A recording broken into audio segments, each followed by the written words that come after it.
Welcome back to another episode of Cocktails with Kate. I'm Kate. And I'm her mom.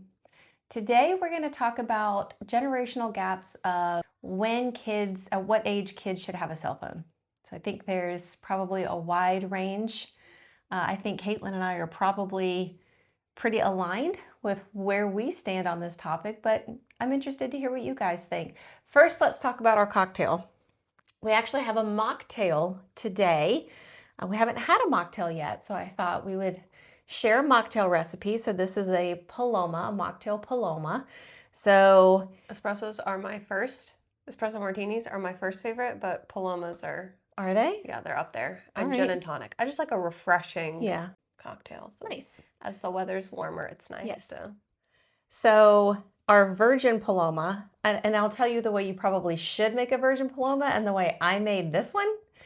Because I am not a fussy girl, so I like things easy. Probably the way you should make it is using a ginger simple syrup, some soda water, and some grapefruit juice, maybe a little bit of lime. This is just grapefruit juice and ginger ale. So, cheers. Cheers.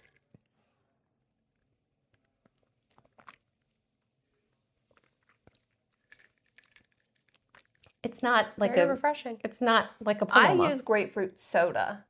Yes. So I actually there's a when you're making a Paloma, yes. Yeah, there's a soda that you can, and it's all in one. So you just pour that in there and then add tequila, right? Oh. Isn't that? Mm-hmm. Yeah. So that's our mocktail. All right, kids with cell phones. So I remember when you got your cell phone, you were 12, and I was against you having one when you were 12 when you got it. I did not get that cell phone for you. Someone else got that cell phone for her, and I was against her having one at that age. I didn't see the need for it. You were never anywhere where you needed to call somebody at 12 years old. You were either at school, at home, at a friend's house where there was always another adult. I just didn't see the need for it. I think kids nowadays are getting them much earlier than 12. What is the standard age, do you think? I mean, my husband is, his whole family is in the schools, so It's like teachers. Yeah, they all have kids with phones and 3rd, 4th, 5th grade, so pretty early. I think even 2nd graders have had. So 2nd grade would be what, like 8? What age is 2nd grade? Yeah, 8-ish? like 7, 8, yeah. Yeah, that's like why? Why does an 8-year-old need a phone? I don't know. Yeah. So what are your thoughts with when your kids will get phones?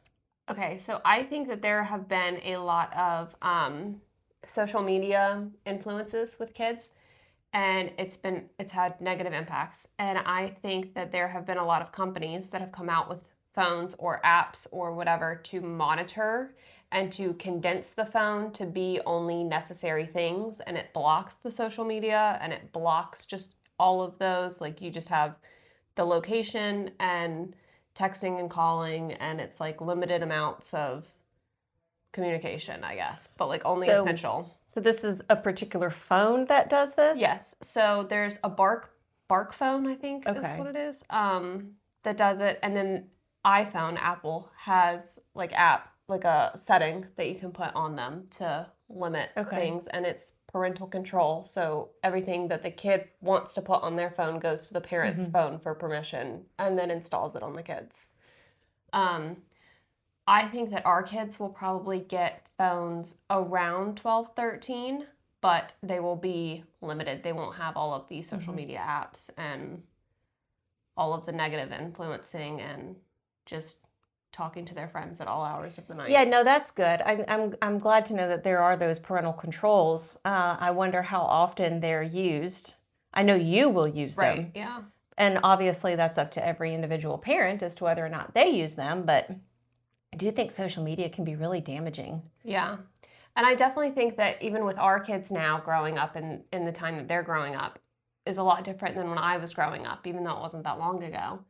And I just think that there's a lot of, like even when you were parenting me, like screen time, none of the kids that I went to school with really had TVs in their rooms Yeah. or had all access. Yeah. And now kids have iPhones in second grade, Yeah. and they can be on them at 2 a.m. in bed. And they are And on it's them at 2 a.m. in bed. crazy. So I think that even when you were parenting me, you had more support from the community. Right. And Yeah, I think so. like everybody just kind of did the same thing. Yep. And now, like where we stand, my husband and I, for our kids, is a complete, like, we're the minority Right. for what we allow with our children. Right. Yeah, that's what I think.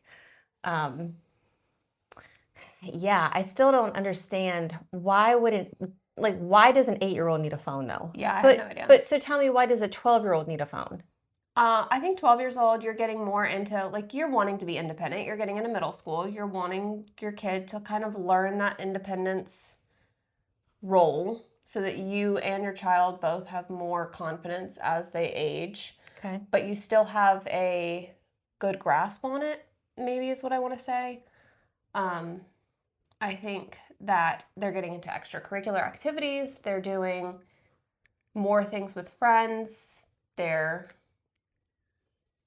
just branching out more. Yeah. And my husband and I would love to foster that and allow our children to not be like the outcasts, because we're like, no, you're not leaving the house. You're going to school. You're coming home. That's it. But we also still want to keep tabs on them, and we want them to know that if they need us, they can always call us, and they have the means to do that without relying on someone else to have a charged phone or have our I do numbers. think that is a difference from when probably you were a kid to kids now. I think that kids now really do have a lot more freedom. Parents are a lot. I think you have either or. I think you have parents that are really hands-on, like helicopter parents. Yeah. And then you have parents that are like, do your thing. Yeah. So I think there definitely has been kind of a shift in parenting since you were smaller. Right. So I can see that. Like you had sleepovers, but. And even sleepovers is something that we're getting away from, because there's just, I mean, honestly, there aren't nice people out. Like, that's really common to not have nice people around. And it's scary just going out to, Walmart with your kids in tow, just by myself when my husband's at work and I'm just with them. That's something that I really have to think about. And I don't think that was as much of a factor. I think it was. I think that we probably are just a lot more in tune. We hear it a lot. The media is what it is. That's true too. And it's a lot easier to access the media and different things now. So I think it probably was always that way. We were just a little bit more oblivious to it, or maybe felt like we were in a bubble. Whereas now we know this is a different world. And again, maybe it's not a different world, but we realize now what all is out there and how often bad things do happen. Yeah. So, okay, so I get it. I can see it now from that perspective where.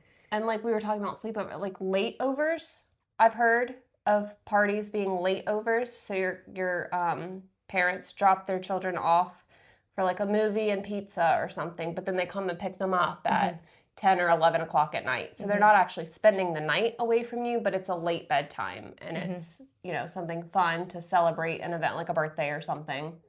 But you never just completely leave for an entire night. Yeah. You talked a little bit about social media, and we both agree that social media can be damaging. What age do you think social media is appropriate? I'm probably the wrong person to ask that, because I'm very much on the conservative side of that one. I don't really use social media a ton myself. So I would probably say, like, I don't know, I would almost say 18, but that's not reasonable. No, it's not. It's not, but I agree. I think that it's so easy for social media to portray, nobody's showing you the bad times on their social media account. You're not seeing the tears and the sorrow. You're seeing all of the, look at me, look how great my life is. Yeah. Look how beautiful I am.